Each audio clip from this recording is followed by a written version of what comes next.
আর এখনো রান্না বাকি? আচ্ছা, কি বসিয়েছো যে এখানে দেখি? এই যে এখানটা একটু বসিয়েছি, কড়াটা গরম হয়ে গেছে। গরম হয়েছে, দেখো। তেলটা দিয়ে দিই, তেলটা গরম হোক। তেল গরম হয়ে গেছে, শুকনো লঙ্কাও দেওয়া হয়ে গেল, কালো জিরা দেওয়া হলো।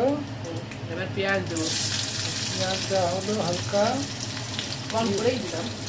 রান্না হচ্ছে, এবারে দেখাবো। লঙ্কা গুঁড়োটা দিয়ে দিলাম, লঙ্কা গুঁড়ো দেওয়া হলো, অল্প একটু হলুদ দিই, হলুদ না দিলে আমাদের ইয়ে হয় না, রংটা আসার জন্য। সুন্দর হয়ে গেল। এর সাথে একটু পোস্ত বাটা দেওয়া হলো। হ্যাঁ, শুধু পোস্ত তো নাকি?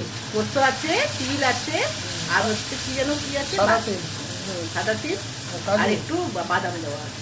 না, এমনি বাদাম, অল্প একটু বাদাম দিচ্ছি, একটু টেস্টি হবে, মিষ্টি মিষ্টি। এটা দেখো কষানো হয়ে গেছে, তেল বেরিয়ে এসছে। কি বানাবে সেটা করো। এবার এটাকে এই যে লাউ সিদ্ধ করে রেখেছো, বা লাউটাকে পোস্ত বানাবো, একটু জলটা কমিয়ে দিই।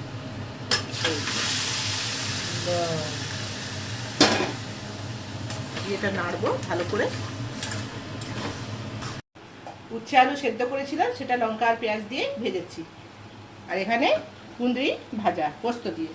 আর এটা হচ্ছে আমার বাড়ির মেন সদস্য, পেঁপে সেদ্ধ, তাজেল খাবে।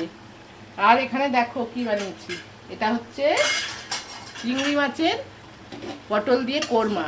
এই দেখো কোরমা বানিয়েছি, চিংড়ি পটলের কোরমা। প্রচুর চিংড়ি আছে, কে খাবে বলো, কত চিংড়ি। আচ্ছা, আর কি কি আছে দেখিয়ে দাও। চিংড়ি পটলের কোরমা এটা। আর ওখানে পোস্ত তো ফুটছেই, লাউ পোস্ত। এটা এবার অফ করে দিই, হয়ে গেছে। এখানে দেখো রুই মাছের কালিয়া, দই কালিয়া, রুই মাছের দই কালিয়া। বাহ, দারুণ দারুণ। ঠিক আছে, বাকি এবারে দেখিয়ে দাও। আর সব হয়ে গেল। রুই মাছের দই কালিয়া। কার কোন রান্নাগুলো ভালো লাগছে যদি বলো, তাহলে অবশ্যই আমি এটা বানিয়ে দেখাবো, বলতে হবে। বাকি সঙ্গে রইল কম্পালসারি ভাত। নমস্কার, সকলেই ভালো থাকবে, সুস্থ থাকবে। Bye bye.